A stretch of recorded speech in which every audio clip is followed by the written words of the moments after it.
დაგიბრუნდით კოლბირდაპირ ეთერში 5 თვენის შესვენების შემდგომ შეგახსენებთ ჩვენი ტელეფონის ნომერს 2388 და ასევე Skype მისამართის საშუალებით შეგიძლიათ დაგვიკავშირდეთ ობიექტივი 2 ლათინური ასოები.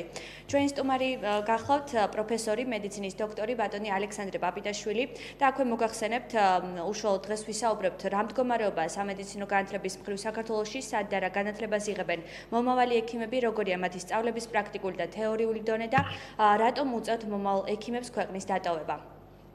მოგესალმებით ბატონო ალექსანდრე, მადლობას მოახსენებთ გადაცემაში მონაწილეობისთვის.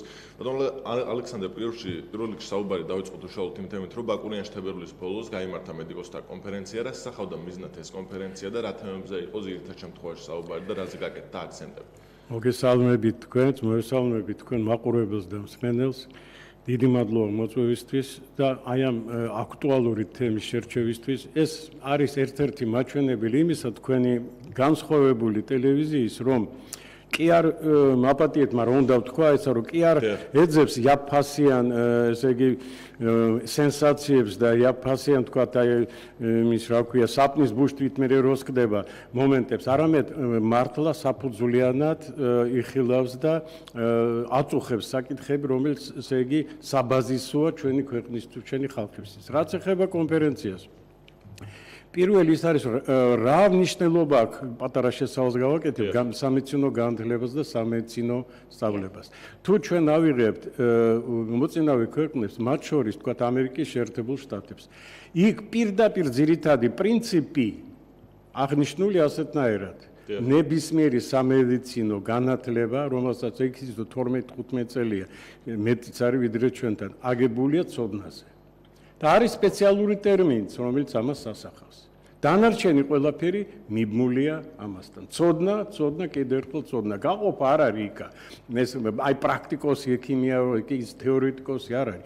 იქ ერთ ცოდნა უნდა იყო ცოდნე, უნდა იყო განათლებული, უნდა პასუხობდე იმ მოთხოვნებს, რომელიც არის და მე უკვე აითვისო ყველა ის პრაქტიკული ჩვევები, skills and drills, როგორც ისინი იძახიან და მე უკვე დააგროვო გამოცდილება.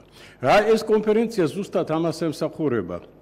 ეს იყო უკვე 53-მე საერთაშორისო სამედიცინო კონფერენცია, რომელსაც არამხოლოდ დიდი მნიშვნელობა, ერთადერთია პრაქტიკულად ამდეხანს. თორე ბევრი შეიძლება იყოს კიდე ამის შემდეგ, ხო ვიცით, კაი მაგალითი მისაბაძია და გამითარდეს, მაგრამ 96 წლიდან პრაქტიკულად ტარდება ეს ამი, როცა მძიმე წლები იყო, მაგრამ პატარა ენთუზიასტთა ჯგუფმა მოახერხა ამის გაკეთება და აგრძელებს დღემდე.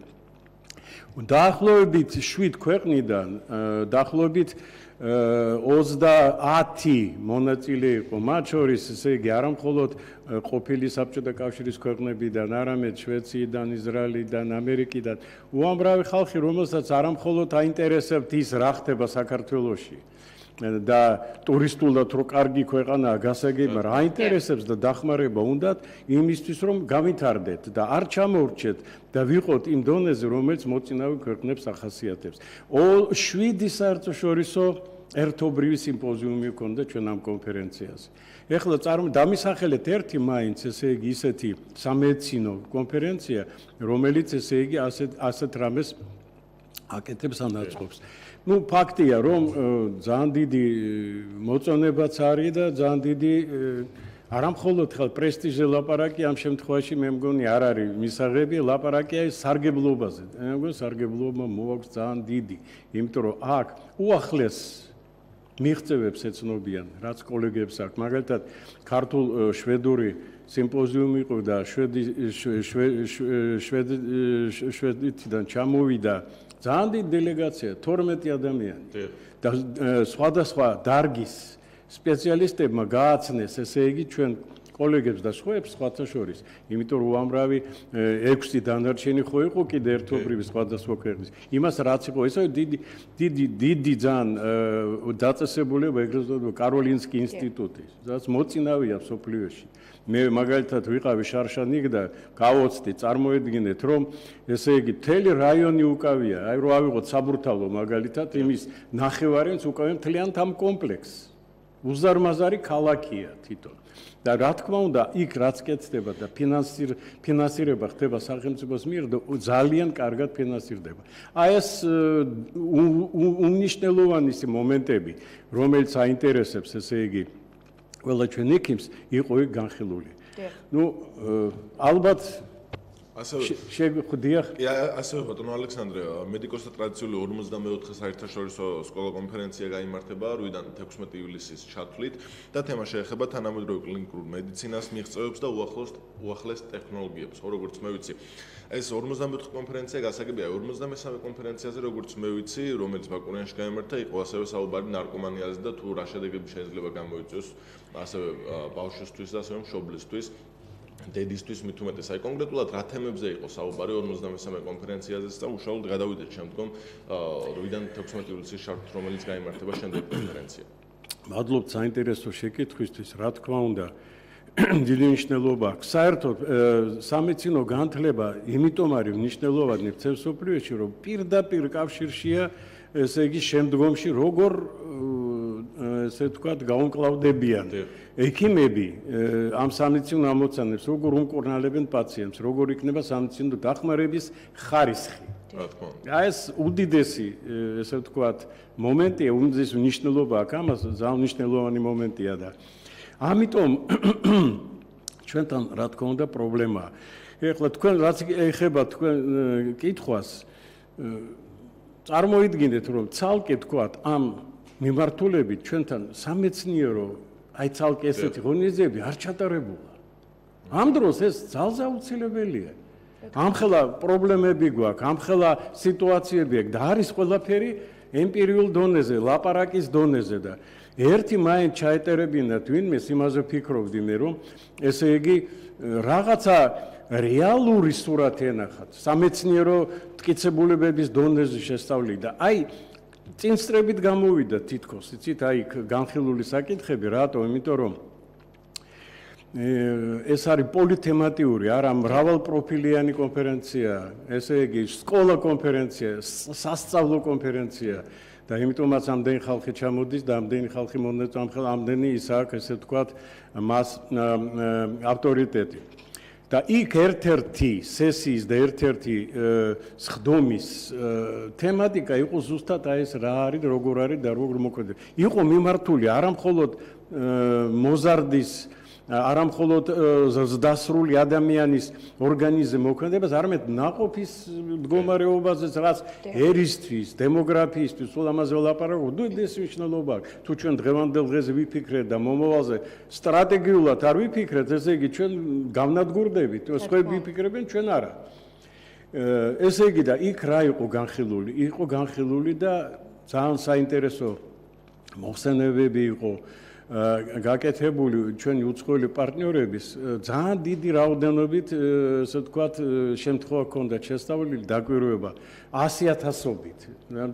ეგრეთ წოდებული მტკიცებების პრინციპებზე, რომელიც სამეცნიერო ცოდნაზე იყო დამყარებული და უთხوارია, გამოქვეყნებული ძალიან ცნობილ ჟურნალებში, მაგალითად როგორც British Medical Journal და ასე შემდეგ. და დამტკიცდა, რომ ნებისმიერი ალკოგოლიც რომ იყოს, თქვათ არა, დიდი რაოდენობით, მაგრამ არ ავადმყოფური, თქვათ, ავადმყოფური ეს თავისთავად გასაგებია. ნებისმიერი ასეთ სტიმულატორის განსაკუთრებით ნარკოტიკის, რომელიც იქნება, მსუბუქი იქნება, თუ მძიმე იქნება, მძიმე უფრო ცუდად მოქმედებს, უფრო ნაკლები დრო ჭირდება. მსუბუქი მოქმედებს ისე უარყოფითად, მაგრამ მეტი დრო ჭირდება.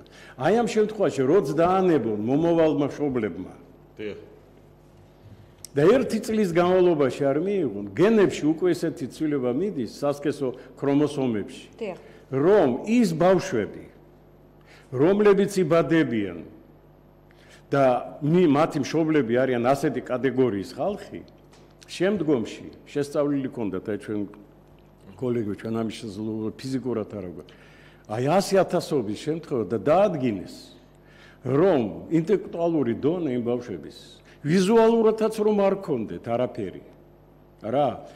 შესახედავად ნორმალურები იყვნენ. ინტელექტუალური დონე მცირდება. აი IQ თქვენს ინტელექტუალური კოეფიციენტი ცნობილია ყველა მიცის, დაახლოებით 50%-მდე შეიძლება შემცირდეს. წარმოიდგინეთ თქვენ და 10-12 წლის შემდეგ ხდება. ეხლა დაიბადა, ვიძახე, ნუ მე რა, ხო კაი ბავშვი, ჩემ მეზობელს დაიბადა, ახლობელს და არაფერი, ნუ მაგრამ მე რა იქნება? აი მე აღმოჩნდა, რომ კატასტროფამდე შეიძლება მივიდეს ერი, იმიტომ რომ ინტელექტუალური დონის დაწევა ტოლფასია, ესე იგი წაგების ინტელექტუალური, მე არ ვიტყოდი ომის დაპირისპირების, რომ ყველა სოფლიოში სულ ესე იგი ადამიანის ამის მომენტიდან მივდინარეობს, იმიტომ რომ გაცობრიობის განვითარება ეს არის ინტელექტუალური შეჯიბრი პრაქტიკების დონით ვერ დავიტრაბახებ და არ ვართ ერთ-ერთ მოწინავე. აი ეგ არის უბედურება აქ ორგანიზაციაზე, მაგრამ თავარია, ნახეთ, აი ესეთი მაგალითი მოიყვანეს. ნახოთ ის ქვეყნები, სადაც მაგალითად ზოგიერთი მუსულმანური ქვეყანა, სადაც ალკოჰოლი აკრძალულია და ისინი თქვათ იგივე მარიხუანას ეწევიან, თქვათ, არა? დიახ. და ქონდათ ეს სტატისტიკა დადებული. რამდენი იქიდან მეცნიერი ცნობილი, რამდენი მხატვარი, რამდენი თქვათ, ნუ აღარ ვიძახი ნობელის პრემიის ლაურეატებს, ცნობილი პიროვნება, რომელიც გამორჩეულია მსოფლიო ასპარეზზე და პრაქტიკულად ვერ დაასახელეს, ასე ფართო ისე პროცენტულად საერთოდ ლაპარაკი ზედმეტია. პიროვნულადაც ვერ დაასახელეს. აი ერთი მომენტი, მოვატიტო, იმ ქვეყნებში, სადაც არის უკვე ლეგალიზებული. დანიაში მე მგონია რა, სადაც სკანდინავიის ქვეყნებში. იქაც შეადარეს, თვითონ აი შვედეთმა შეადარეს, შვედურ კოლეგებმა. იქ დაახლოებით 40% შემცირდა ინტელექტუალური, ესე ვთქვათ, ნაყოფი, რაც ინტელექტუალურ, ესე ვთქვათ, წარმატებას ასახავს და ნიშნავს. წარმოიდგინეთ ეხლა. დიახ. და ეხლა იქ დიდი ხანია და ეხლა ჩვენ გვინდა ეგა. ჩემთვის მაგალითად ნიშნულოვანი იმას როგორ იქნება მომავალი თაობა. არ ვიცი ახლა სხვების. ბატონო ალექსანდრე, თქვენ შეეხეთ სამედიცინო განათლებას, ამ თვალსაზრისით ქვეყანაში 10-მდე უნივერსიტეტია, სადაც საექიმო საქმიანობა ისწავლება, გარდა ამისა ძალიან პოპულარულია ეს პროფესია ახალგაზრდებში. მოდით ვისაუბროთ უშუალოდ როგორია თქვენი დაკვირვება ამ საკითხებთან დაკავშირებით. არის დღეს საქართველოში მოთხოვნა, თქვათ, ბაზარზე ამდენი ექიმისა და ასევე მინდა კითხოთ ერთ ძალიან მნიშვნელოვანი საკითხი უშუალოდ თეორია პრაქტიკულ უნარჩვევებს რაც შეეხება. რამდენად იღებენ ისინი ამ დონის განათლებას, რამდენად საკმარისად ფლობენ ისინი შემდგომ უკვე საექიმო საქმიანობაში როგორ იყენებენ ამ განათლებას? ზოგადად მნიშვნელოვანი საკითხია, როგორც მე როგორც თქვენ ბრძანეთ, როგორც მე ვახსენე ცოტა ხნის ადრე. განათლება პირდაპირ დაკავშირებული შემდგომში ხარისხთან. რა თქმა უნდა. არის სტანდარტები მიღებული მთელ სოფლიოში, არის გაეროს და გაეროში, ესე იგი ჯანდაცვის საერთაშორისო, ესე იგი ორგანიზაციის იმაში რა ქვია, აპატიათ ორგანიზაციაში სპეციალური სქემები, რომლის მიხედვით ხდება შეფასება ხარისხის და საერთოდ ექიმის განათლების დონის. ჩვენ სამწუხაროდ ეს შემოღებული არა გვაქვს განათლების სისტემებში, ეგრეთ წოდებული ბოლონის პროცესის გათვალისწინებით ცნობილი ამბავია, მაგრამ აი შემდგომში და ჩააბარა გამოცდა, მიიღო დიპლომი, შემდეგ გაიარა ეს რეზიდენტურა, მიიღო ლიცენზია, დაიწყო შემდგომში მე ვინ აკონტროლებს მაგის, ესე იგი იმას მომარეობას. მთელ სოფლიოში არის ორი სისტემა. ყოფილი საბჭოთა ან გერმანული სისტემა, რომელიც იყო პოსტდიპლომური ეგრეთ წოდებული, არა, როდესაც ხდებოდა 5 წელიწადში ერთხელ ექიმთა დახელოვნების ინსტიტუტს ასე ეძახოდნენ. აუცილებელი ესე ვთქვათ, რესერტიფიცირება არის ახლა, მაგრამ ესე მომზადებას პროგრამები იყოს და ვალდებული იყო იმას. მე ეს იყო მოხსნილი და შემოიღეს ის, რაც ამერიკაში, იაპონიაში, ბევრ ქვეყანაში კრედიტ-ქულების სისტემა.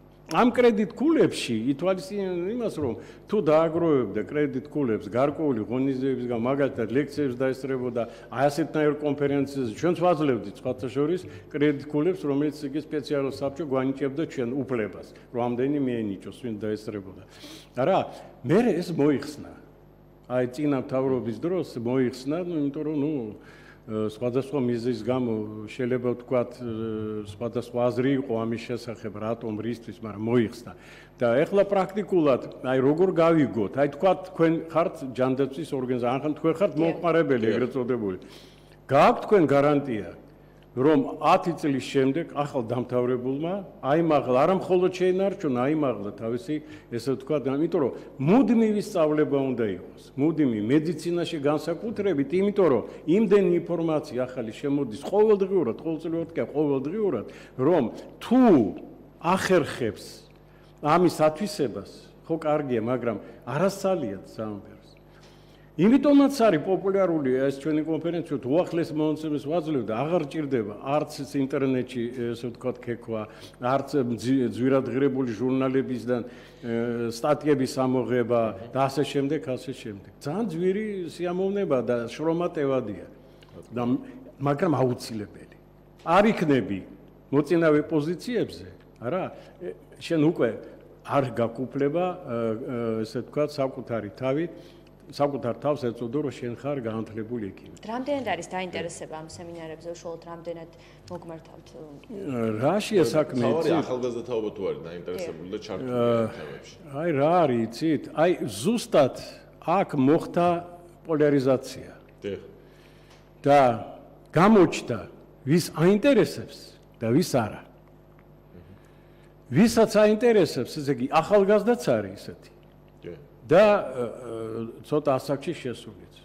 მაგრამ აი ახალგაზრდა ნაკლებია პროცენტულად. აი ეს მიახლოებით ჩვენ ზუსტი ინფორმაცია არ გვაქვს, მაგრამ ასეთი პირველი შეხედვით ნაკლებია.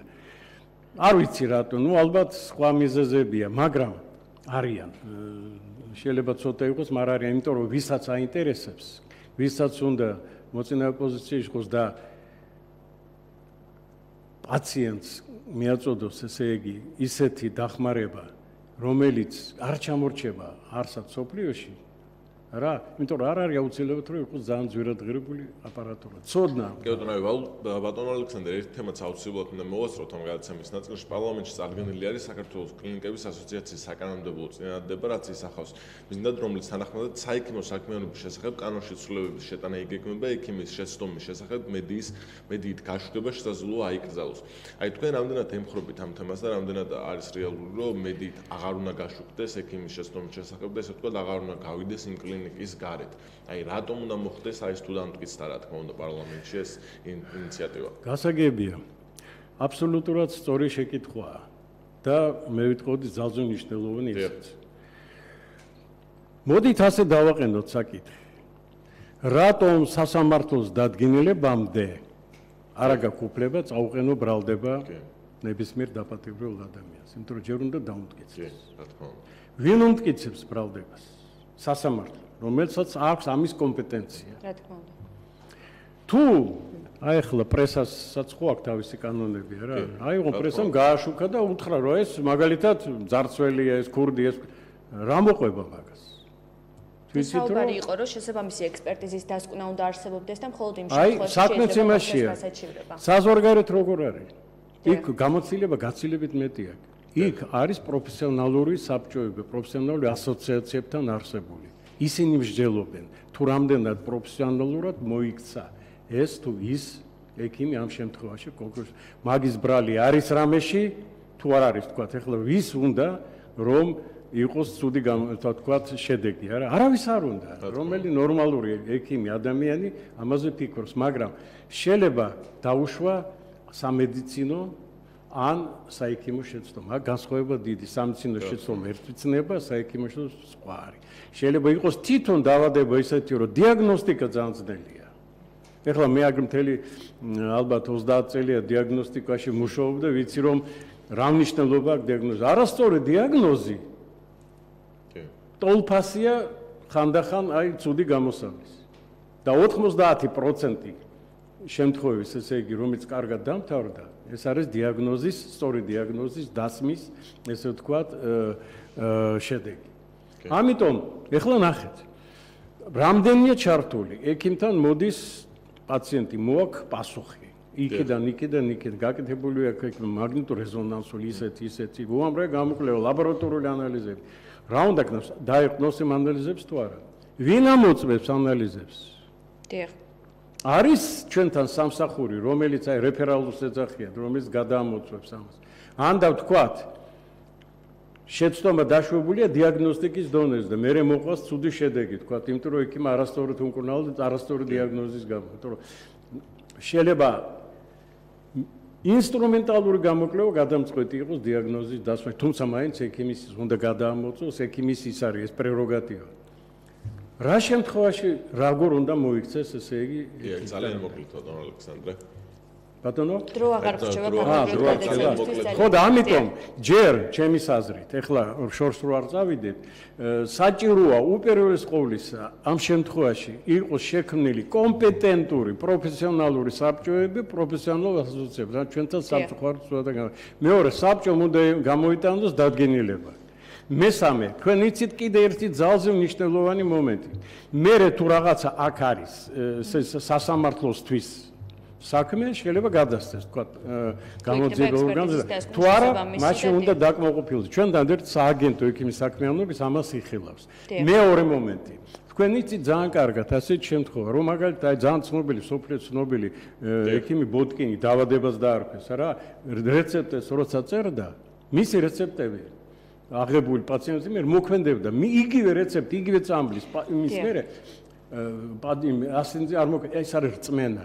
არ უნდა მოუკლათ ექიმის რწმენა, იმიტომ რომ ეს არის კურნალობის ერთ-ერთი. ამიტომ მე ვფიქრობ, რომ ეს სწორი დადგენილია, მაგრამ მაგას უნდა მოყვეს სათანადო ესეთი პროფესიონალური საბჭოების დემის მოქმედება. ძალიან დიდი მადლობა ბატონო ალექსანდრე მოგზაურობისთვის, საინტერესო საუბრისთვის. ჩვენს მაყურებელსა და მსმენელს შევახსენებთ, რომ ჩვენი სტუმარი გახდათ მედიცინის მეცნიერებათა დოქტორი, სამედიცინო უნივერსიტეტის გეომედის პროფესორი ალექსანდრე პაპიტაშვილი. ჩვენ კი 5 წუთიანი შესვენების შემდეგ კვლავ დაგებრუნდებით საინტერესო თემებით, საინტერესო სტუმართან ერთად, ასე რომ დაგველოდეთ, არ გადართოთ.